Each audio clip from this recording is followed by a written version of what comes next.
Планинарскиот поход во организација на, поточно вие бевте водич на планинарскиот марш, кажете ни нешто колку учесници имаше?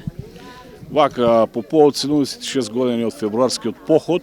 како и минатите години, значи организатор на планинарскиот марш од Голак до Делчево, односно овде до Здравечка чука, каде што се наоѓа и спомен плочта на паднатите борци, значи организиравме планинарски марш,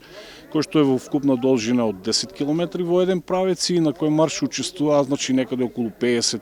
наши планинари, значи односно со почетна точка од Делчево до овде, како што кажав, тоа се најголем дел планинари од младинската секција на ПСК Голак Делчево, како и наши значи возрастни членови, но исто така овде ни се приклучија и други планинари од значи Делчево и пошироко од регионот, така што значи некаде учествувавме околу 100 планинари, можеби и нешто над 100. Така што значи временските услови не послужија, сите планинари без проблеми и потешкоти, завршивме оваа планинарска маршрута и сега е значи момент каде што ќе се дружиме, ќе имаме едно заедничко дружење и така натаму.